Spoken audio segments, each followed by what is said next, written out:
It was a casual remark that started it all. I just got off the elevator at work, as Charlie said. Mel, Becca, and Phil if they can. Then they saw me and said, "Good morning, Rob," and then they both headed to their desks. When I walked into my office, I wondered if it was my wife Becca they were talking about, and if so, why was she doing something to Phil?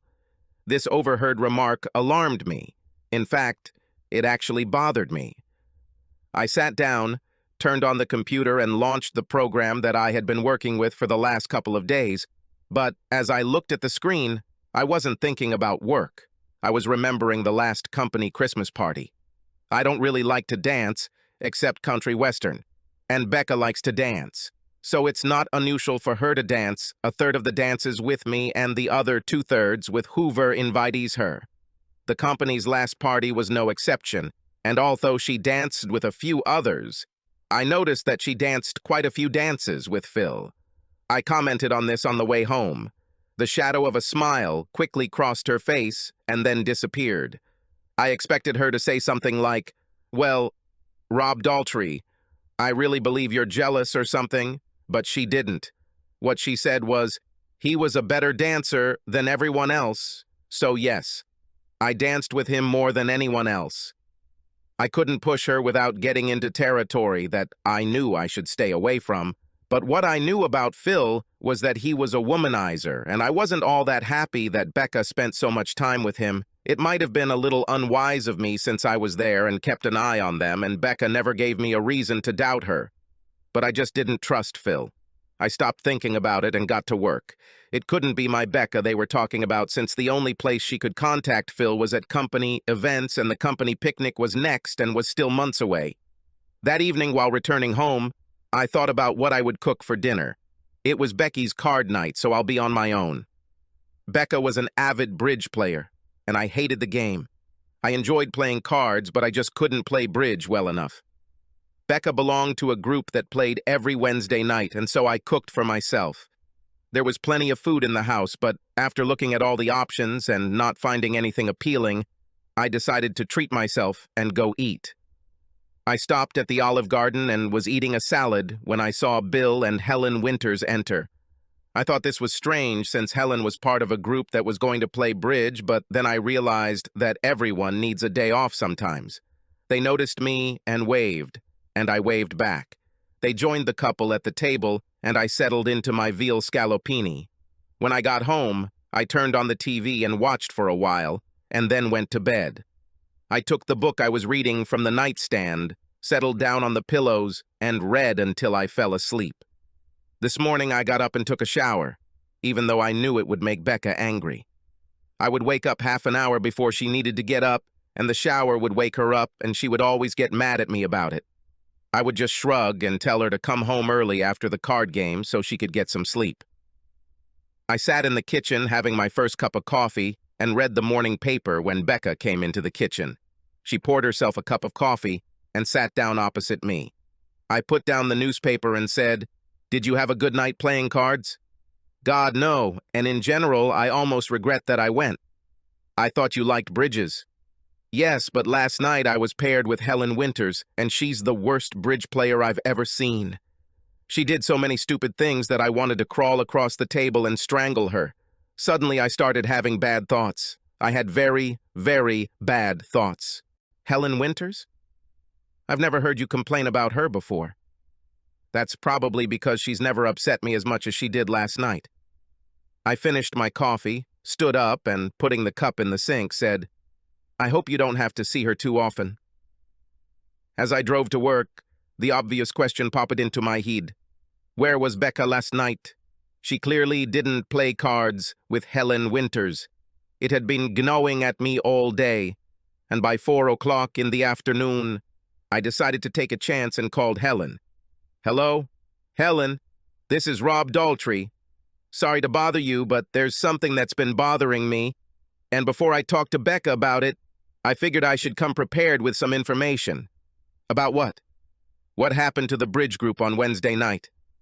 We've run out of players. Marge Holbrook left Dan and ran off with the truck driver. Bev Marshall got married, and her husband moved her to Jamesville, and Mary Ellen found out that her husband was using her card at night to play with one of the secretaries at the company where he works, so she quit the game. We just didn't have enough people to play. What's the matter? Becca seems to lose her temper every Wednesday and become incredibly bitchy with me. I've had enough and am trying to organize my thoughts before I sit down to talk to her about it. You might think that she cannot calm down during these 3 months. Oh my God, it's just a card game. Exactly my thoughts. Thank you, Helen. 3 months? 3 fucking months? Where the hell has Becca been going every Wednesday for the last 3 months? And what the hell was she doing? And almost just as it was the answer to those questions came the memory of Becca and Phil, if they can do it. Something was definitely pretty rotten in the Danish kingdom, but I was going to get a lot more information before I ran into Becca. I was going to wait until next Wednesday to get answers, but I will get answers, and God help Phil and my wife if what I was starting to think was true. Rebecca Ann Porter has been a part of my life since 9th grade. Becca was the first girl I dated and the first girl I kissed. We dated until 10th grade. It was off and on because her parents didn't allow her to have a permanent boyfriend until she was in 11th grade. On the first day of school, when we entered 11th grade, I asked Becca to be my date, and she agreed. We dated for about 4 months, and then one day, just before the Christmas holidays, she told me she was breaking up with me. There was a guy who had just transferred from another state, and he asked her out, and she wanted to go with him. Without saying a word, I turned and walked away when she shouted, "Wait, Rob, wait!" I was upset. No, I got really angry, and my attitude became, "Okay, do you want to date another guy?" Well, it works both ways. I ignored Becca, and all I did for the next 6 months was date at least a half-dozen girls. There were a couple of times I was at parties or events, and Becca was there too, but I tried to avoid her. A couple of times, I saw her turn her head in my direction, pointedly turned away and walked away. Summer came, and I got a job as a landscaper, and a couple of times when I came home from work, my mom told me that Becca called and wanted me to call her back, but I never did. Did I want this? Yes, it is. I missed her terribly, but my pride kept me from picking up the phone and dialing her number. She left me. What can I say? When you're a teenager and getting used to girls, you're allowed and probably even expected to be stupid. School started 2 weeks before Labor Day, and on the first day of my senior year, I was sitting in Mr. Patterson's room, waiting for class to start, when Becca sat down next to me. I quickly looked around the room, but there were no empty seats to which I could change seats. Becca saw me doing this and said, "There's no getting away from me, Rob, unless you want to skip class. But if you do, you'll have to skip a lot of classes, because I'll be sitting next to you in every class we have together." Why? Why worry? Because I want to get back on good terms with you. Because I miss you. Because we had something good and I miss it. Do you miss me? It was you who threw away everything we had. I didn't throw anything away, Rob. You just got it all wrong. Misunderstood? You said you don't want to date me anymore and I got it all wrong? You left before I could explain. What to explain? I didn't want to stop seeing you, Rob. I just wanted to date other guys, and I couldn't do that if we were a famous, steady couple. I still want to date you. And what? Is this what you wanted? It wasn't what I wanted, so that hardly means I got it wrong. You left me, Becca. You left me for some idiot who moved here from out of town. I wasn't wrong about this part. Then I heard, "Mr. Daltrey, if you and Miss Porter don't mind, we can continue our classes." I looked back and saw Mr. Patterson and everyone else in the class looking at us. After class ended, Becca stuck to me like glue and followed me down the hallway. And just before Mrs. Osborne came into the room, Becca said, "Meet me in the cafeteria during lunch. Please, Rob, if after lunch you still don't want anything to do with me, I'll leave you alone." "Maybe," I said, entering the classroom. While Mrs. Osborne droned on about what she expected of us, I was thinking about Becca and decided to meet her for lunch and see what she had to say. When I got to the cafeteria, Becca had already taken a table, and twice while I was going through the line, I saw her friends approach the table and start to sit down, but Becca would say something and they would move away. As soon as I sat down, Becca immediately got to work. "Rob, honey, I like you more than any other guy I've dated, but we're both still young and have no idea where life is going. I watched my parents' friends break up and get divorced, couple after couple. I promised myself that this would never happen to me. I'm gonna find the right guy and do it right the first time. This means I have to date different guys, see what's out there, and learn about them so I can make informed judgments. And it's not just me, Rob. You should do this too. Right now, you think I'm the one for you, but do you really know that? Have you dated other girls to have a basis for comparison? I know you've dated other girls, but you've never stayed with any of them long enough to get to know them. Gail was the one you'd been with the longest, but it was only 3 dates, so you didn't really get to know her that well, did you? She must have been watching me more closely than I was watching her if she knew how many dates I had with one girl. So what are you talking about, Becca? That I want to spend some time with you, but I don't want it to be something exclusive. We both need to see other people. I didn't know what to say, so I just sat there and looked at her silently. I don't know what she was thinking, but after sitting for a few minutes and looking at me, she said, "You'll get all the good girls, Rob. You'll have Labor Day weekend, the county fair, and prom. But I want to be free to say yes if someone interesting asks me out. I will never turn down a date with you to go on a date with someone else, but at other times, I won't turn down interesting dates." I sat silently for a few more seconds and then said, "You just said it yourself. You told me that 3 dates with Gail weren't enough to really get to know her. How many dates does it take to really get to know someone? 10, 15, 20? Let's take 10. 10 dates, since your parents only allow you to date on weekends, would take 3 months. It's been 3 months since I've seen you, and don't tell me you'll be dating me at the same time you're dating another guy. It won't work, and you know it. Let's say you met him on Friday and he asked to meet on Saturday and you said no, that you already had a date with me for that night. Do you think he's going to stick around for 3 months or more so you can go on 10 dates with him to get to know him better while you alternate dates between him and me? What if, in the midst of all this, you meet another interesting guy? No, Becca, it just won't work for me." I got up and headed to my next lesson. What Becca said struck a chord in me. It's true that I didn't really take the time to get to know the other girls I dated. I would date, have fun, and then ask another girl out. I didn't spend much time on other girls because Becca was the one I wanted. It finally dawned on me that with Becca, I would only be one of many. And if I couldn't handle that, I needed to start seeing who else was out there. Labor Day came and went, and I still didn't call Becca. She called home and left a message a week before the county fair, but I never called back. I dated a couple of girls, but after a couple of dates, it was obvious that it wasn't going to work out. On October 29th, I turned 18, and my parents surprised me by giving me a car for my birthday. This allowed me to date more often, and having a car made me a little more attractive to some girls, and I started getting more dates. It wasn't until my 4th date with Pauline French that life started to get more interesting. There was nothing unusual about the first 2. I did get kissed goodnight, and on the 3rd date we kissed hot and hard, and I was definitely hoping for more. On the 4th, we went to Burger Baron for hamburgers and fries and then went to play mini-golf.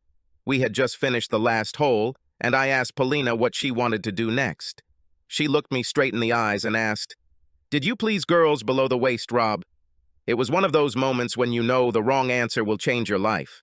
The honest answer would be no, but there was more to it than that. The thing is, I was a virgin.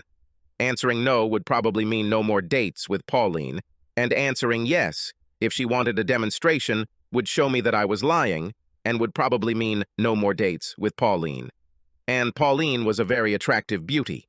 I gave the only answer that I thought could save the situation. Not yet, but I always wanted to try. It was the answer that saved me from the embarrassment of admitting that I was still a virgin. Pauline looked at me for a second and then said, "That's the problem. I'm a virgin, and I plan to remain one until I get married, but I like to receive sexual gratification. Guys love it when they satisfy below the belt, but most are unwilling to reciprocate. If you want to date me, knowing that you will never go all the way, I will make you feel good there as long as you do the same to me. Does it suit you?" To say I was stunned would be an understatement. I had no idea Pauline was like that. Let's face it. Guys chat, and a dozen guys have dated Pauline, and none of them have ever said anything about Pauline that would lead me to expect anything like that from her. I was still standing with my mouth open when she said, "Well, Rob, how about it?" "Probably, that is, yes, of course. Okay, then take us to Stevens Point." When we got there, we climbed into the back seat, and she lifted her skirt, pulled down her panties, and said, "Let's get started." Pauline had obviously done this before because she started walking me through it step by step. I was nervous as hell and almost afraid that I would throw up, but after some soul-searching, I found that I didn't care. She told me where to touch that rub and how to make her feel good. I must have done it right because she screamed, "Yes, oh yes," and her body shook. I have no idea how long I did this before she pushed me away and said, "Now it's my turn." I won't even try to describe my first experience except to say that I thought I had died and gone to heaven. When I took her home, she asked Ed, "Tomorrow?" And I, of course, agreed. For the next 3 weeks, Pauline and I met 3 or 4 times a week, each date ending in Stevens Point. At the end of these 3 weeks, I discovered that the girls were talking too. It was Monday morning, and I was just leaving Mrs. Osborne's class when Becca came up to me and said, "Bastard!" and slapped me in the face. "I know what you did with Pauline French." "And what? What do you care about?" "It must be me, damn you." Now let's remember that I haven't spoken to Becca since our conversation in the cafeteria a few months ago. I saw her around but didn't talk to her, and if she looked like she was going to head towards me, I would turn and kick the other way, so that seeing her in front of my face, complaining about what I was doing to Pauline, didn't make any sense to me.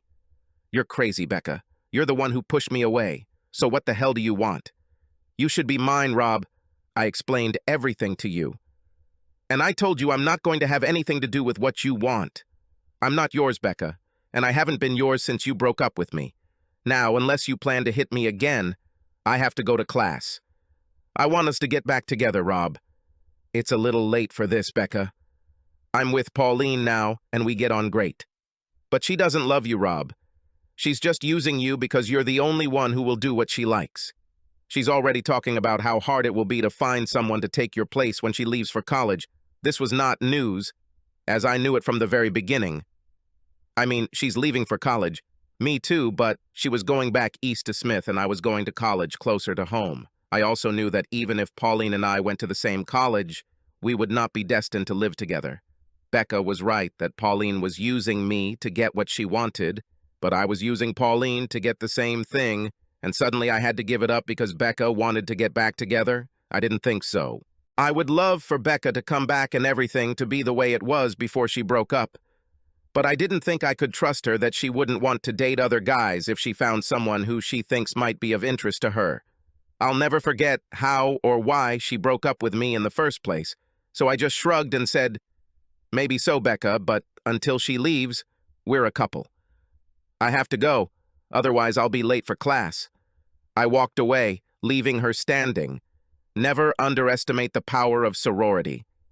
It was 2 days after Becca slapped me, and I had just finished a very satisfying 69. I felt warm and fuzzy in the afterglow of my satisfaction when Pauline said, "Yesterday I talked to your ex-girlfriend." "About?" "She asked me to leave you so she could take you back." "And what did you answer?" "I told her I'd think about it." "So what do you think about this idea? We'll finish school in 4 months and I'll be leaving anyway, so I think, why not? Who knows? Maybe someday I will need her help." "Does she think that if you leave me, I'll come back to her?" "Why not? She looks good and obviously cares about you. It's just not enough. I told Pauline why we broke up and then I said, I don't trust her not to do it again. And anyway, why would I fight her again just to try and touch her breasts after what I had with you? No thanks. If you leave me, I'll just go look for another girl like you. You won't find anyone as sweet. I'm one of a kind, but maybe you know that yourself. She really wants you back, and that puts you in the driver's seat. Tell her that you will look for someone who will do what I did and see if she agrees to it to get you back. There might even be a bonus for you." "What kind of bonus?" "Prom is in 3 months, and many girls are giving away their pearls for a great price. You already know this won't happen to me, but you can make it happen to her. You speak as if you decided to do this and are trying to convince me that I will come out of this state as a winner. Well, honey, to be honest, I decided to do what she asked. I stood up and reached for my trousers, and Pauline asked, "Where are you going?" "You just said it's over between us." I get dressed to leave. "Hey, there's a cowboy up there. I didn't say it would be tonight or even this week. I just need to get it done in time for you to ask her to prom, let's say a month or 6 weeks before. I guess this means we won't go to prom?" "First of all, honey, you didn't ask me, and if you had, I would have answered, 'Sorry, but my parents are taking me back east a week before graduation.'" I stood there with my trousers in my hands, not knowing what to do, and then Paulina said, "Come back here, honey, and let me please you a little more." I dropped my pants to the floor and returned to Pauline's bed. Pauline released me 7 weeks before the prom, and the first thing I did was make a list of girls that other guys called easy. I went on dates with Debbie Fisher 3 times and found out that the rumors about her were bullshit. Next on the list was Stella Felter, another girl who has become the target of shitty rumors. Before I could call Gail Luoma, another girl on my list, Becca called me. "What are you doing, slave? Why are you dating Debbie and Stella? You should be with me, Rob." "I think we've talked about this before, Becca." "I want us to get back together, Rob." "I don't think so, Becca. I need a girl like Pauline. I'm very used to what we had, and I'm looking for a girl who can pick up where Pauline left off. I will do whatever it takes to get us back together." "I seriously doubt it, Becca. I remember how hard I had to fight just to get my hand under your sweater." "I'm serious, Rob. I will do whatever it takes to get us back together." She wasn't as good as Pauline, but Pauline had a lot of practice, and Becca really got better with each date. Becca peaked just as hard as Pauline when I made her feel good there, but the steel curtain came down when I tried to make love to her. Pauline didn't do this. She said she wanted to remain a virgin. I lied and said, "It doesn't mean anything." She promised that she would give me her cherry at graduation. Maybe at graduation, but not now. What's the difference then or now? I'm not ready yet, Rob. Maybe at prom, and I say just maybe. Becca actually gave up her virginity on prom night, and after that there was no going back. Becca and I were a steady couple for the rest of high school, and all 4 years of college, she never dated anyone other than me or told me she wanted to date other guys. We got married 3 months after graduating, and the next 11 years were some of the best years of my life. I thought that our marriage was forever, that we were strong as a rock, but now I wasn't sure about it. On Wednesday, I parked my rental car in a spot where I could see Becky's car in her company's parking lot. She left at 5 minutes past 5, and as she pulled out of the parking lot, I followed her. She drove across town and stopped in front of a ranch-style house on Beacon Street. I pulled over, parked, and watched her get out of the car, walk up, and enter the house. She didn't knock or call. She just opened the door and walked in. I sat and watched. And 5 minutes later, Charlie drove up and got out of the car with a woman who was not his wife. Next came Mel and his charming wife, Judy, followed by 2 other couples I didn't know. The next one to arrive was the one I had hoped not to see. Phil drove up, parked, and entered the house. 2 more couples appeared, and it looked like they were the last ones. By the time the last couples appeared, it was already getting dark. I waited another half hour, then got out of the rental car and walked up to the house. I hoped there weren't any nosy neighbors peeking out of the windows as I walked around the house everyone had entered. Finally, I found a window where the blinds had been cut, looked inside, and saw a sight I had never seen before. Mel's wife made love to Charlie. The woman Charlie came with had 2 guys working on her. Another woman was riding a guy, and a man stood nearby and watched her stroke herself, but Becky was not in the room. I moved on, looking for another place from where I could look inside. I walked up to the gate, slowly opened it, and walked out into the backyard. The backyard was enclosed by a 6-foot fence, so the owner must not have felt the need for curtains or blinds. I could step aside and peer through the sliding glass patio door into what appeared to be the home's family room. And in that room was that worthless woman I was married to. They made love. There was another woman and 2 men standing there. I turned away, feeling sick at the sight. Before reaching the gate, I vomited on the wall of the house. I walked back to the rental car, drove it back to the lot, and drove home. On the way home, I was thinking about what to do. I came up with a dozen ideas and I had to throw them all away because any one of them would have put me in jail for a very long time. One of them would have brought me the death penalty. I needed a way to get 4 people to pay while still being free. Phil, Mel, and Charlie will be fairly easy to get to as they all work for me. I couldn't fire them, at least not for what they did to me, but I would find a way to get to them. We also had to come up with something special for Becky. I returned home, made myself a rather strong drink, and then settled down on the couch to watch TV.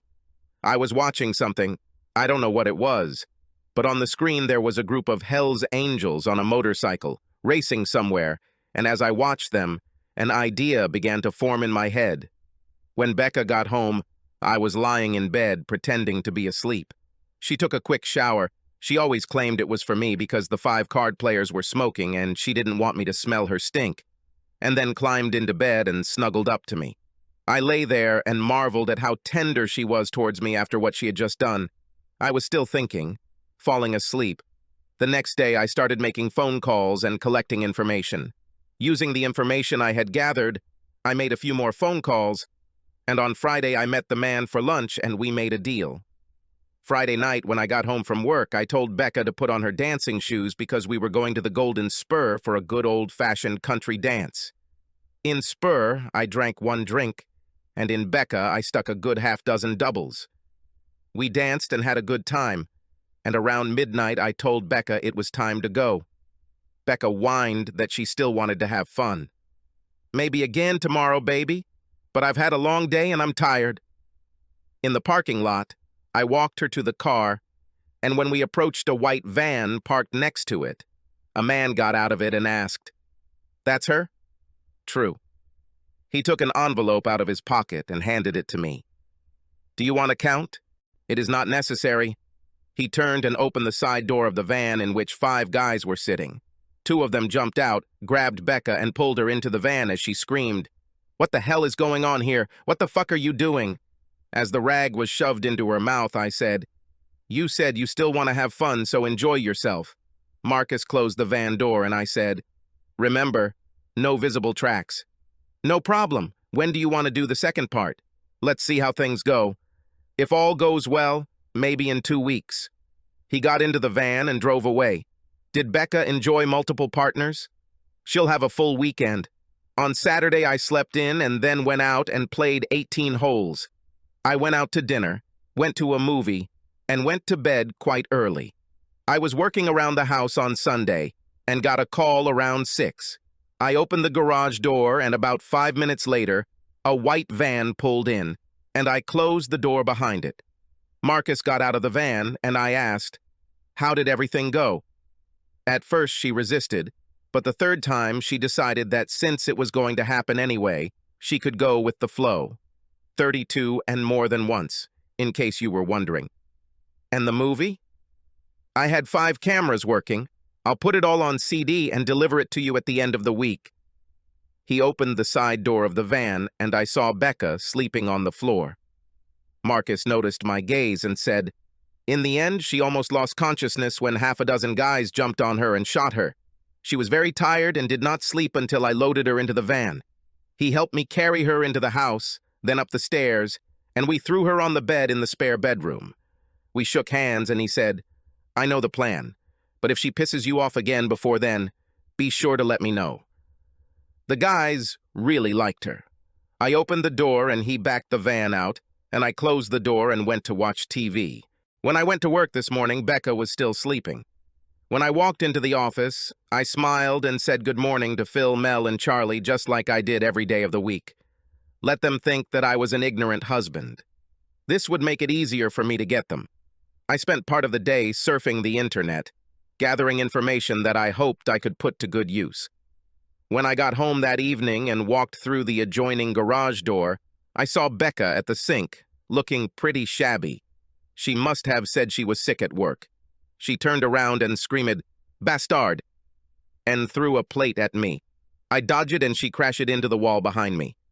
I quickly walked up to her and grabbed at her hands. "Oh, your mother. How could you do this to me?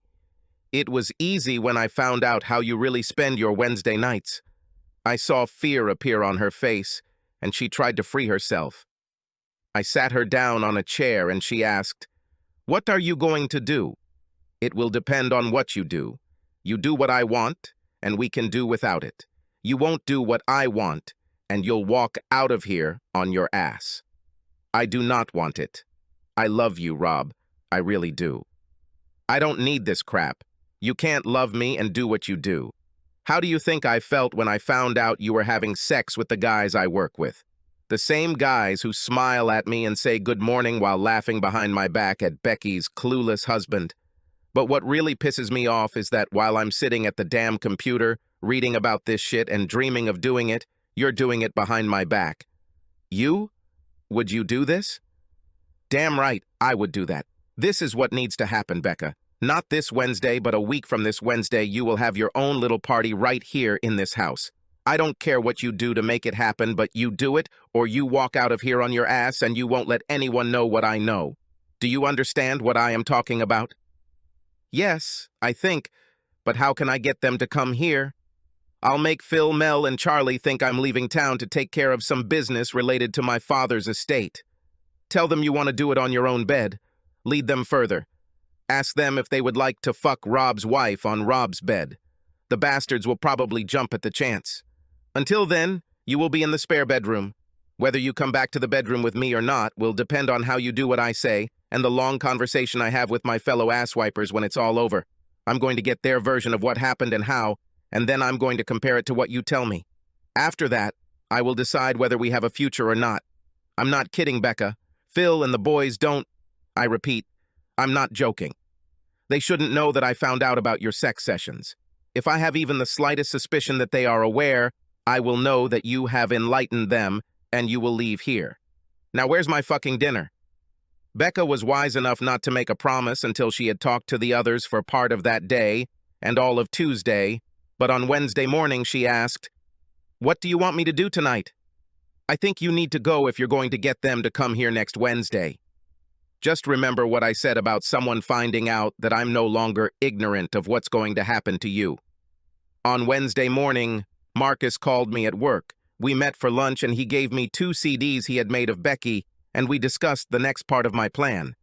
When she returned home, I was already awake, but my bedroom door was closed, so she took a shower and went to the spare bedroom. In the morning, she said, "You were right. They jumped at the opportunity to have me on your bed and in your home. In fact, since they think you'll be gone all week, they wanted to come every night. But I told them no. Just out of curiosity, if I didn't know about you and them, and I was actually going out of town for the whole week, would you invite them over every night?" "Maybe. Do you love me? You really love me, don't you? And yet you would make love to 3 of my colleagues in my house and on my bed every day when I was away? And you wonder why I don't believe you when you say you love me? This has nothing to do with love, Rob. It's just sex. Absolutely wild, pure sex. Once a week I allow myself to go crazy and be an absolute slut. It satisfies my needs, and it doesn't harm you in the slightest. You were never supposed to find out. I think now is the right time for this, so tell me how and why it started." "It started at your last Christmas party.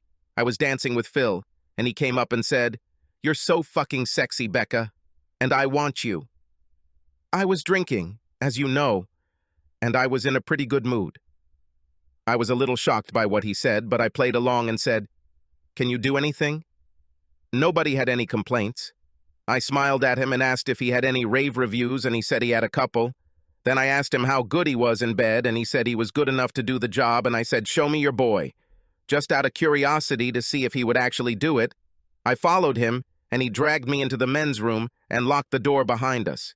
He pulled down his pants, and I looked at him and told him he was good, but smaller than what I was used to. I told him this because it's not as big as yours. He asked if I'd give him a chance to show what he could do, and I said maybe I would, but I'd have to think about it a little, and then I unlocked the door and walked out. I thought it would all end there, and I almost told you what happened so we could both laugh, but then I decided it was better not to say anything. First of all, I wasn't sure things would turn out well if you went to work and beat up Phil. Secondly, I was worried that you might be angry that I let it get this far. I knew I wouldn't see Phil until the company picnic in the summer, so I forgot about it. A couple of months later, I went to Helen's Bridge and found that we were short of players. And in fact, Helen said that we might have to disband the group if we couldn't find new players, and that's what happened. But you were in Denver that night on a business trip, and I didn't want to come home to an empty house, so I went to Bud's bar for a drink after I left Helen. I was already drunk when Phil slid into the seat next to me. He asked if I wanted another drink, and I agreed. We sat and talked. Anyway, a couple more drinks, and then Phil said, "You've had enough time to think about it, so what do you say?" I asked what about, and he answered, "What we talked about at the Christmas party. I would really like to fuck you." I thought about it for maybe a minute and then said, "Okay, let's do it." It was a combination of the drinking and my curiosity about his confidence and how he just went after what he wanted and didn't worry about getting slapped or me running to you and telling you. Maybe there was some curiosity about whether he was as good as he seemed to think, and I think you could add a pinch of lust, but I went with him to his apartment and ended up staying for the night. And what? He was good. He had great endurance and quickly recovered. He was like the Energizer Bunny. He just kept going and going, and before you even ask, yes, I loved it. In the morning, he asked if we could do it again, and I told him I didn't think so, but he gave me his cell number and told me to call him if I changed my mind. The following Wednesday, I called Helen, and she said the bridge group had broken up. I remembered how hard I had sex with Phil, and you still weren't waiting for me at home, so I called him. He was just as nice that night, and I told him I would see him next Wednesday. He was working with me when Mel came in. Phil told me that he told Mel how hot I was, and Mel said he wanted to try it. Phil finished, and I tried to get up and walk away, but Phil held me down while Mel picked me up. Then they both used me. I like it. No, that's not true. I really liked it. They didn't care what I wanted, only what they wanted. They got me over and over again, and I had a few screaming finishes. There was another week with Mel and Phil, and then Mel and Phil took me to a party where there were free love lovers. After that, we met every Wednesday. What about me, Becca? How do you think I'll feel when I find out? I never worried about it because you will never know. I was very careful not to do anything that might give me away. Cheaters always get caught, Becca. It doesn't matter what you did to hide it. You can't control what others do. The first mistake was that I overheard Mel and Charlie saying things in the office that I shouldn't have heard, and it got me thinking. But what really killed you was that instead of staying home and cooking, myself dinner one night, I decided to go out to eat, and guess who was at the restaurant I went to? Helen and her husband, and the next morning, you told me how bad you had the night because you were stuck with Helen as your partner. I looked at her for a few seconds and then said, "You lied to me." Becca turned away from me and I asked, "How many were there?" Still not looking at me, she said, "Maybe 6 in the last 5 years. You sit here and say you love me, but you've been making love behind my back for over 5 years. You have a strange idea of what love is, Becca. I really love you. I can't help it if I like sex. I can't help it if I get horny when I meet an interesting man, and I just have to see what he's like. I am always with you.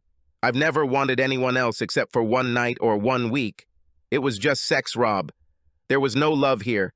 There was no attachment here. From time to time, I became a woman of easy virtue, and I liked it. Have you done this with anyone else I know? No. The only people you know are Phil, Mel, and Charlie. I don't know who I should be the most angry with.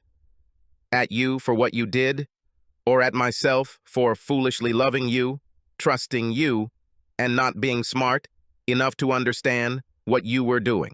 Sorry, honey. I love you, I really do, but the approachable woman in me comes out when I meet an interesting guy. It was just sex, honey. I swear to God, it never had anything to do with my love for you. You are the only one I love.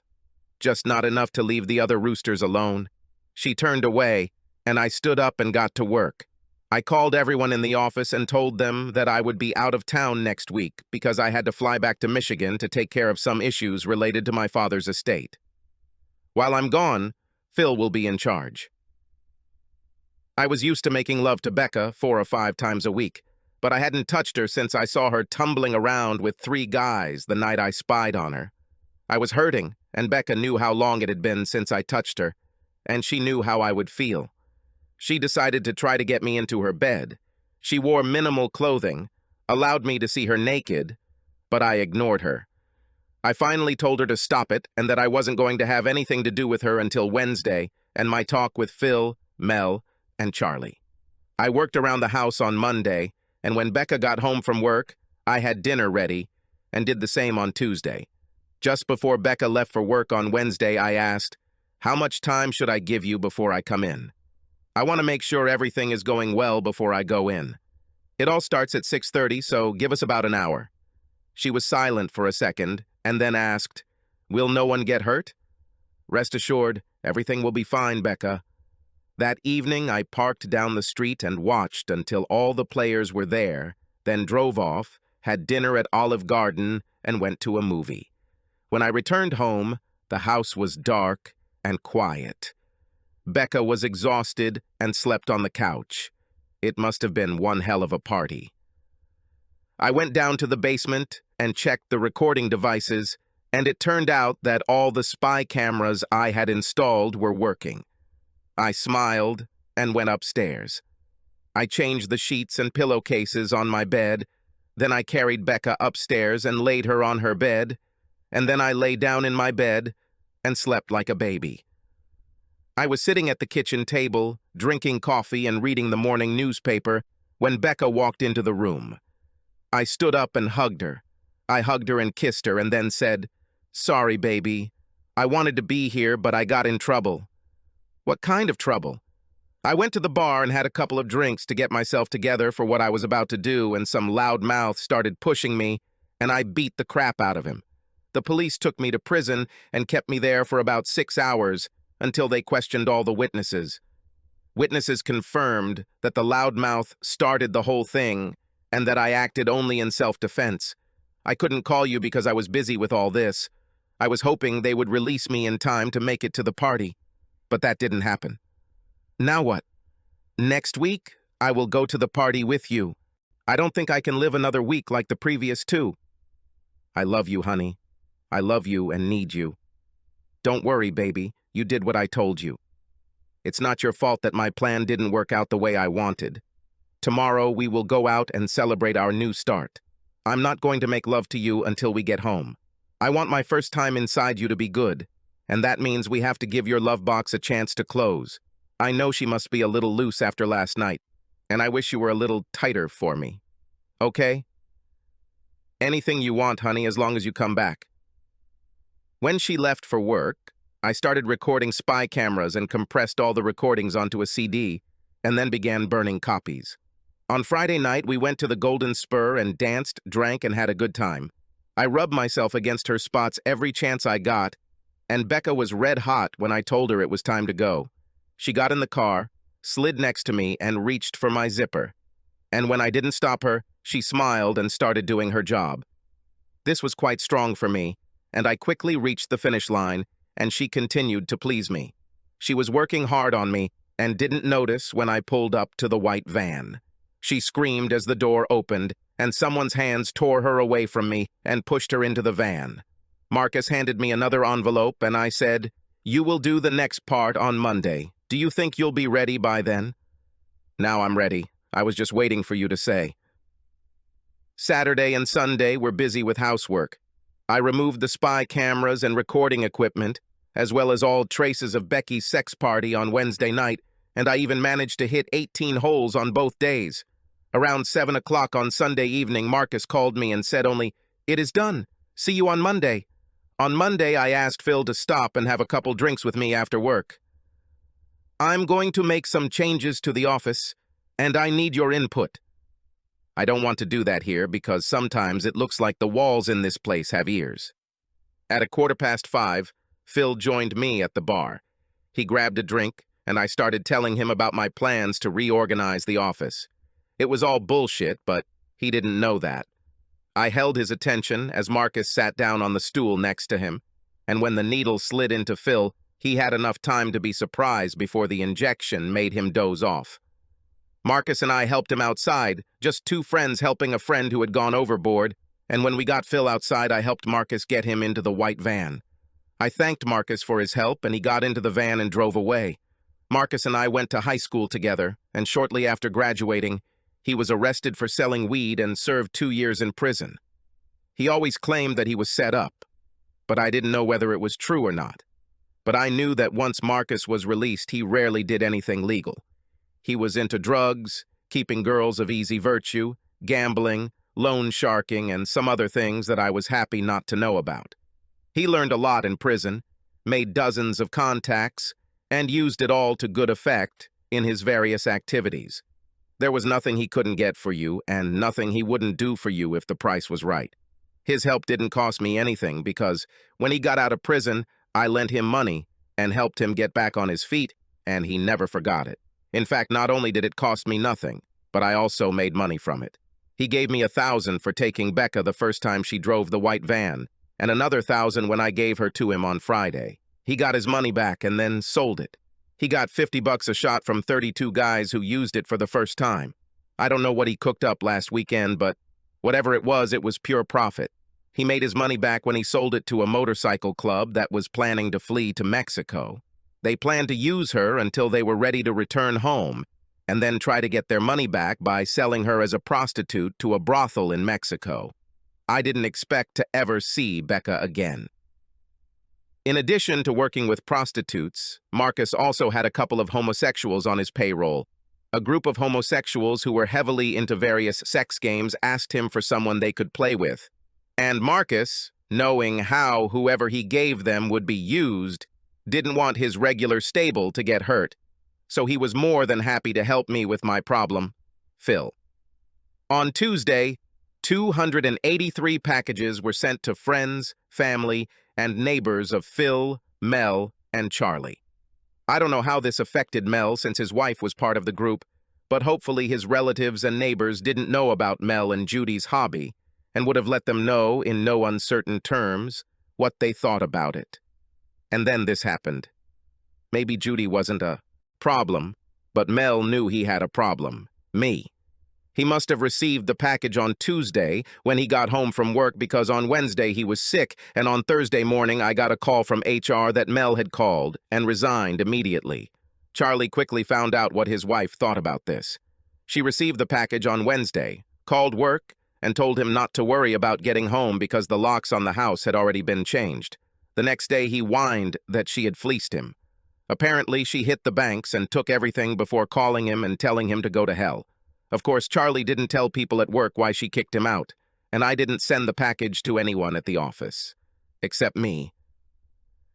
On Thursday, after the mail was delivered, I left the office, walked up to Charlie, and, without saying a word, hit him as hard as I could. His chair rolled back, and when he tried to get up, I hit him again. He fell to the floor, and I started kicking him in the ribs and groin. 2 guys pulled me away from him, and one of them said, "What the fuck, Rob? Are you crazy?" I handed Dave the envelope, which I tucked into my belt, and said, "He's lucky I don't have a gun in my office.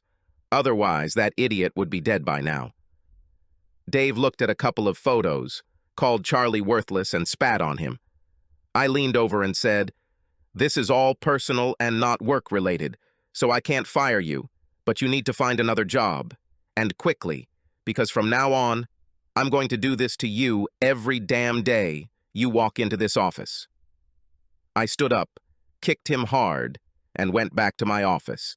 Charlie didn't show up for work on Friday, and on Monday morning, HR called me and told me I had lost another member of my team. "What the hell are you doing there, slave? This is the second one in a week." I just called 3 of them into the office and told them their work was substandard and they needed to get their heads out of their asses or I was going to get rid of them. I think they decided they couldn't handle the program and decided to quit, rather than have a layoff on their record. You said 3. Who's the third? Phil Trainer. Will we hear from him too? Most definitely. He hasn't called or shown up for 3 days, and this is grounds for dismissal. I'm doing the paperwork now, and you should receive it later this afternoon. I never received any physical satisfaction from Mel, but I did receive a form of payback. Based on the materials I sent them, his neighbors thought he was a pervert, and they didn't want him in the neighborhood where he could get to their kids. He was so angry that he told them to fuck off. Vandalism began, and after about $30,000 worth of damage to his home and cars, he got the message, put his house up for sale, and moved. Given the economy and the current housing market, he was expected to lose money on the deal. I stopped by the police station and filled a missing persons report for Becky. I told the officer who took the report that I didn't want her to come back. I just thought it should be on record that she was missing. I showed him the photos from their sex parties and told him I found them on the kitchen table when I got home from work and she wasn't there.